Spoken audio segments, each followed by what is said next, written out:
All right, that's the senator. Senator, how are you, sir? I'm great, Marty. How you doing, buddy? I appreciate you doing this. We're about to get a new pope, so as soon as we do, sir, we're going to have to interrupt you and announce him, okay?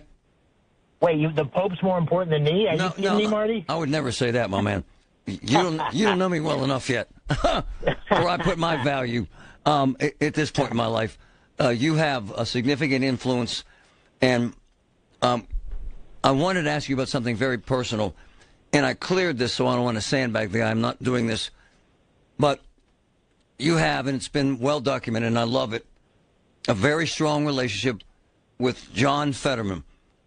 Everybody wants to know, is he okay, sir? To the best of your knowledge, is he okay, sir? I think he's more than okay. I just literally talked to him today. 2 hours ago, we had a nice chat. I mean, I think what's happening is he's getting attacked by the left wing of his own party because he's been willing to defy conventional orthodoxy. He's spoken out very strongly against anti-Semitism. He's, when something doesn't make sense to him, he says it out loud and clear. He still voted, I don't know, 98% of the time with his party. He and I don't agree on everything. In fact, we don't agree on a lot. But what I know for sure is this guy is an authentic guy. He's a fighter. He's courageous. He's doing what he's doing because he wants to help people in Pennsylvania. So I think he's not only fine, I think he's a great representative of our Commonwealth, and I think the attacks on him are really a disgrace. Senator, I apologize for this. We got to go to CBS. Can you hang on for 1 minute, sir? All right. There? Senator, I got you. We have an American Pope, sir. Yeah. Yeah, that's great. I'm reading as we speak about this guy, but it's a great to have an American there. I think unprecedented, and we're excited about his leadership for the church. It's a great opportunity for America and Americans. As we get more into this, I got to ask you a couple things that are important. Americans are terribly, terribly uptight, and the economy's showing it. I know a bunch of car guys incredibly angry today about they're being forced to raise prices. What is your response to Americans who are freaked out right now, sir, about what these tariffs are going to do to them? Well, I think the most important thing is that the tariffs are designed to create fairness in our trading relationships. If you look at Europe or Japan, China, we've been mistreated. And so that's what we're trying to achieve here. I think, as President Trump would acknowledge, they've created a lot of uncertainty.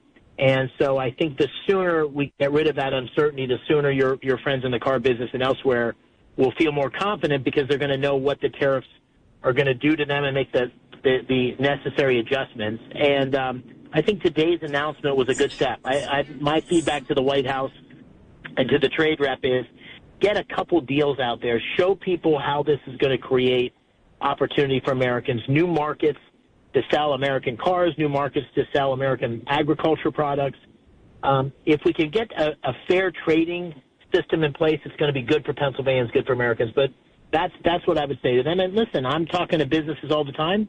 When it's very difficult to move supply chains, where there's industries that are uniquely affected by this, I'm making the case to the administration we should have exceptions. We should delay the implementation of the tariffs because I want to make sure that people have time to adjust to the new reality.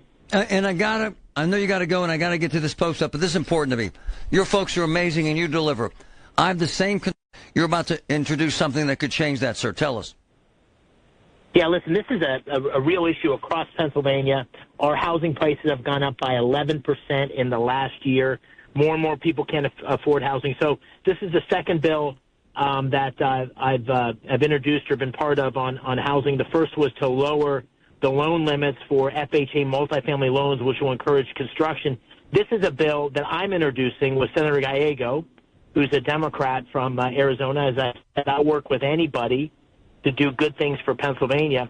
And it's promoting coordination across the government to deal with the limited supply of housing in Pennsylvania, the VA, the HUD, the USDA. This is a cross-government problem. It's an American problem. And this brings accountability and focus to the government's efforts to make housing more affordable across. Senator, we appreciate you, sir. Thank you for your time. Hey, good to be with you, Marty. Have a good day. You know why you're the best? Because you care. And it means a lot to folks here. And I really respect and admire that. Thank you, sir. We'll talk to you again.